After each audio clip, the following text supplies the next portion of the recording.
If you're a Christian and you find it hard to talk about Jesus to your family or to your close friends because of fear of rejection, familiarity, or because you feel unheard, this video is for you. So please save this video so that you're always reminded. So we all know this verse where God was speaking to Jeremiah. In the very first chapter, God says, "Before I formed you in the belly, I knew you. I ordained you a prophet unto the nations." But later in chapter 20, this same Jeremiah says, "Cursed be the day I was born."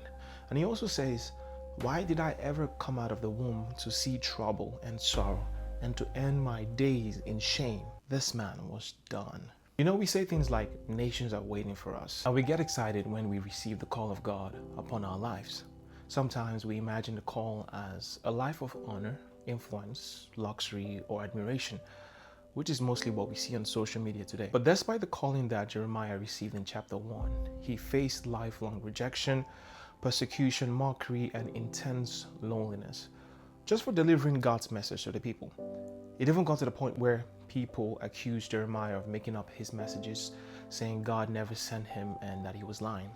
And this made Jeremiah so sorrowful that he cursed the day he was born. Walking in the call of God will not always feel glamorous or look like greatness. And no matter how important the assignment that God has given you, it does not change the nature of humans. Sometimes it doesn't even change how your close friends or family see you. If your focus is always on how appealing the message sounds or how aesthetically pleasing it is for others to receive, you will quickly become frustrated and disappointed. Jeremiah felt rejected.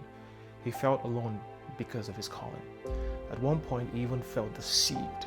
But here's what we sometimes miss when we read, "Before I formed you in the womb." God also told Jeremiah in the later part of that same chapter, "And they shall fight against you, and they shall fight against you, but they shall not prevail against you, for I am with you." Jeremiah 1:19. The call of God upon Jeremiah did not stop the attacks. The call of God upon Jeremiah did not promise a life without criticism, abuse, loneliness, or rejection. So we must remain faithful to the assignment and not attached to the outcome. However, this is not a license to say whatever you want or speak carelessly. In Jeremiah 1:7, God told Jeremiah to speak what he commanded him to say.